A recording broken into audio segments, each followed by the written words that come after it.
J'entends de plus en plus de gens me demander de leur en dire plus sur l'absentéisme mental. Mon nom est Dominique de Troyer et ma mission c'est de vous aider, vous, chef d'entreprise, à précisément passer du stress à la sérénité. Alors, l'absentéisme mental, de quoi s'agit-il? Vous connaissez certainement l'absentéisme qu'on appelle l'absentéisme blanc. C'est-à-dire que votre collaborateur, en faisant du VTT le week-end, s'est cassé la jambe et le voilà hospitalisé. Il n'y a pas photo, il est absent du travail. L'absentéisme noir, à l'inverse, est quelque chose dont vous êtes peut-être aussi la victime. Ce sont des cas douteux où le collaborateur essaye de tirer un petit peu sur la ficelle et de trouver facilement un certificat pour quelque chose qui est en fait un lendemain d'une fête un petit peu trop arrosée. Entre les deux, il y a de l'absentéisme mental. Et l'absentéisme mental touche en fait tous les gens qui sont sur le lieu de travail, mais qui, pour des raisons de stress, sont en fait absents du lieu de travail. Ça se traduit par quoi? Ça se traduit par de la confusion, par des erreurs, par un manque de concentration.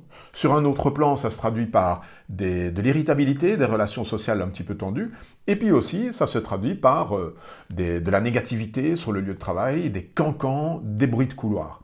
Tout ça, c'est le résultat de cet absentéisme mental qui, selon une étude, peut représenter parfois jusqu'à 40% de la perte de productivité des collaborateurs. Si vous voulez en savoir plus, sachez que j'ai mis à votre disposition un outil qui est un outil d'analyse qui s'appelle l'échelle du burn-out des entreprises. Et ce questionnaire est un questionnaire qui va vous amener une réflexion. Vous allez le trouver sur la page suivante, c'est www.prana.fr.be/SOS. Sur cette page de mon programme SOS Chef d'entreprise, vous allez chercher l'échelle du burn-out des entreprises et cela vous permettra précisément de pouvoir en savoir plus sur cet absentéisme mental. Entre-temps, je vais vous donner un conseil.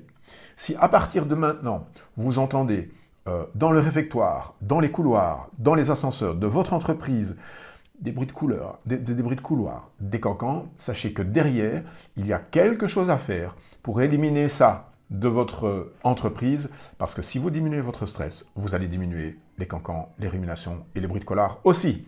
Allez, à très très vite pour une autre vidéo. Ciao.